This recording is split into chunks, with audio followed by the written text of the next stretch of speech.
सीमा और सुनील किशनपुर गांव में रहा करते थे, जो कि बहुत अच्छा था और खुशहाली भरा था, जहां आपस में सब लोग बहुत प्यार से रहते थे।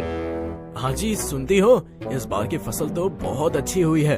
अगर सब कुछ ऐसे ही चलता रहा तो हम बहुत ही जल्दी रिंकी और पिंकी का स्कूल में एडमिशन करवा देंगे। मैंने भी माता रानी से मन्नत मांगी है। अगर इस बार की फसल अच्छी हुई तो मैं पैदल माता रानी के दर्शन करके आऊंगी और पूरे दिन का निर्जल उपवास भी रखूंगी। बस जैसा मैं सोच रहा हूँ सब कुछ वैसा ही हो, बाकी सब तो प्रभु की इच्छा है। सुनील और सीमा यही दुआ करते हैं कि उनकी फसल बहुत अच्छी हो। लेकिन एक रात जब वो सो रहे होते हैं तो प्राकृतिक प्रकोप उनके गांव पर बरसता है और पूरे गांव में मूसलाधार बारिश होती है। बारिश देखकर सुनील अपनी पत्नी से कहता है, ना जाने ये बारिश कब थमेगी, मेरे खेतों का क्या हाल हो गया है। आप बिल्कुल भी फिक्र मत करिए, कुछ ही देर की बात है, ये बारिश थम जाएगी, फिर आप जाकर अपने खेत की फसलों को देखा ना। सीमा ये बोलकर सुनील को दिलासा देने की कोशिश तो जरूर करती है, लेकिन वो भी अंदर ही अंदर जानती थी कि उसकी फसल अब बर्बाद हो चुकी होगी और बारिश भी लगातार 2 दिन तक नहीं थमती। जैसे ही सुनील बारिश रुकने पर अपने खेत पर जाकर देखता है तो वो अपनी छाती पीट कर रोने लगता है। हाय, मैं बर्बाद हो गया, अब क्या होगा, सारी फसल बर्बाद हो गई। अब मैं अपना कर्ज कैसे चुकाऊंगा, मेरे बच्चे कैसे पढ़ेंगे, मेरे घर में चूल्हा कैसे उगेगा। सुनील ये बोल बोल कर रो ही रहा था कि तभी अपने हालातों के आगे उसका शरीर हार मान जाता है और उसे उसी समय खेतों में ही दिल का दौरा पड़ जाता है। उसे गांव के सरकारी अस्पताल में ले जाया जाता है। इसके बाद अब सीमा जमींदार के पास जाकर पैसों की भीख मांगती है कि तभी जमींदार सीमा से कहता है, देख सीमा, ये तो मैं भी समझता हूँ कि बारिश तेरे हाथ की चीज नहीं है जिसे तू रोक सके, और इस बारिश में तेरी फसल भी खराब हो गई है। लेकिन अब हमने तुझे पैसे तो ब्याज पर ही दिया था और उधारी तो ब्याज खाने के लिए ही दी जाती है ना। जमींदार जी, इस गांव के आप जमींदार हैं, आप ही तो हमारे माई बाप हैं। आप दोनों ही कुछ रास्ता निकाल सकते हैं। अब एक तरीका है कि जब तक तेरे खुद के खेतों पर फसल नहीं लहरती, मेरे पास कुछ बैगन है, तू उन्हें बाजार में बेचा। अगर तूने उन्हें अच्छे दाम पर बेच दिए तो मैं उस कीमत का कुछ हिस्सा तुझे दे दूंगा। तभी जमींदार ने बहुत सारे बैंगन के डब्बे सीमा के घर भिजवा देती है। लेकिन सीमा जैसे ही उन बैंगनों को देखती है तो कहती है, हे राम रे, ये सारे बैंगन तो कीड़े लगे हुए हैं, ये बैंगन कौन बाजार में खरीदेगा। अरे भाग्यवान, तुम इतना नहीं समझती हो। जब बारिश में हमारी फसलें बर्बाद हुई तो जमींदार जी के बैगन कैसे ही सलामत रह सकते थे। उनके बैगनों में भी कीड़े लग गए हैं, इसलिए वो सारे बैगन उसने तुम्हें दे दिए ताकि वो तुम पर और कर्ज चढ़ा सके और गांव वालों की नजरों में अपनी इज्जत बढ़ा सके। कुछ भी हो जाए जी, लेकिन मुझे इन बैंगनों को किसी भी तरह बेचना तो जरूर पड़ेगा। सीमा ने ये बोला था कि तभी सीमा और सुनील के बच्चे रिंकी और पिंकी आते हैं और सीमा की बेटी पिंकी बैंगन देखकर कहती है, मम्मी, इतने सारे बैंगन, आप क्या बैंगन का भरता बनाने वाले हो? मम्मी, अगर बैंगन का भरता बनाया ना तो तंदूरी रोटी भी जरूर बनाना। बैंगन के भरते के साथ मुझे तंदूरी रोटी बहुत पसंद है। सुनिए जी, इन बैंगनों को मैं बाजार में बेच नहीं सकती, तो बिना कीड़ा लगा हिस्सा निकाल कर मैं उनका भरता बनाकर तो बाजार में बेच सकती हूँ ना। पर तुम भरता बनाकर बेचोगी कैसे? ना हमारे पास डिलीवरी के पैसे हैं और ना ही सामान खरीदने के। इसके बाद सीमा अपनी नम आँखों से अपने गले का मंगलसूत्र उतारती है और कहती है, आपको मेरी सौगंध है, मुझे मना मत करना। मैं जो कर रही हूँ वो हमारे परिवार के लिए ही कर रही हूँ। इसके बाद सीमा गांव के सुनार के पास में अपना मंगलसूत्र बेचती है और कुछ सामान खरीद लाती है और वो बैंगन का भरता बनाती है और बेचने लगती है।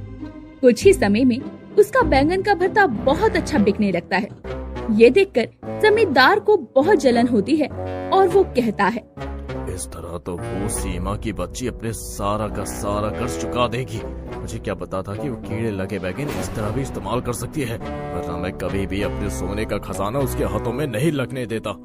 जमींदार जल भुनकर अब बुरे हाल में आ चुका था, तो वहीं सीमा के मन में भी अब लालच आने लगा था और वो खराब और गले हुए बैंगन का भी भरता बनाकर बेचने लगी थी। ये सब देखकर सुनील उससे कहता है, ये तुम क्या कर रही हो? ये बैगन पूरी तरह से सड़ चुके हैं। अगर इनका भरता बनाकर बेचोगी तो सब लोगों को पता चल जाएगा। इस समय मुझे मेरे परिवार के आगे कुछ भी नजर नहीं आ रहा है जी। अगर हमें जमींदार के कर्ज से बचना है तो हमें ये करना होगा। वैसे भी मैंने हींग का छोक लगा दिया है और किसी को कोई बदबू नहीं आएगी। और तंदूरी रोटी पर भी मैं तेल लगाऊंगी ताकि किसी को भी कुछ पता न चले। ऐसे ही दिन गुजरते हैं। कुछ दिन बाद में सीमा जमींदार का सारा कर्जा उतार देती है। ये सब देखकर जमींदार कहता है, अभी तुम्हें मुझे 10,000 और देने होंगे। किस बात की जमींदार साहब? मैंने तो आपका सारा कर्जा उतार दिया है, फिर मुझे आपको और पैसे क्यों देने होंगे? और अब तो हमारी फसल भी अच्छी हो रही है, इसीलिए मैं खुद के खेतों पर बैंगन उगाकर अब से खुद ही भरता बनाकर बेचूंगी। अगर तुमने मुझे 10,000 महीने के और ना दिए तो मैं सबको बता दूं कि तुम कीड़े लगे बैगनों के भरते को लोगों को खिला रही हो।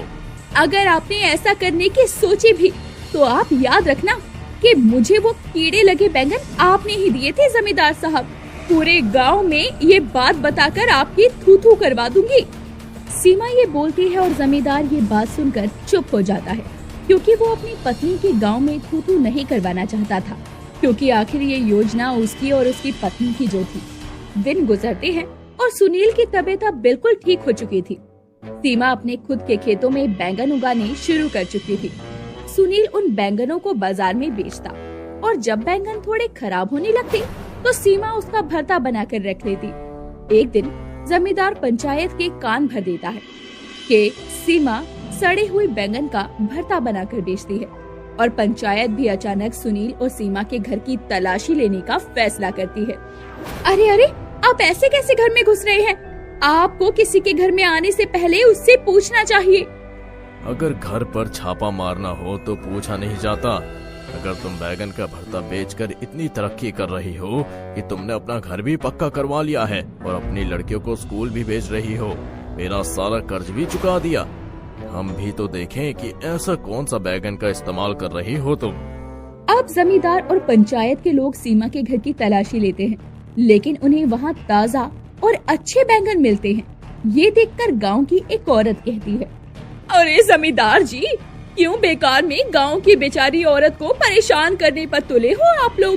कितने अच्छे और बढ़िया बैंगन सीमा बहन इस्तेमाल करती है अपने भरते में, और आप तो बेकार में ही उसे बदनाम कर रहे हैं।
और हफ्ते में एक दिन गरीब लोगों को मुफ्त में बैंगन का भरता और रोटी खिलाती है। सुनील भी उसका बढ़ चढ़कर साथ देता है और इस तरह लालची बैंगन भरते वाली खुद ही लालच छोड़कर अपने परिवार के साथ ईमानदारी से जीती है।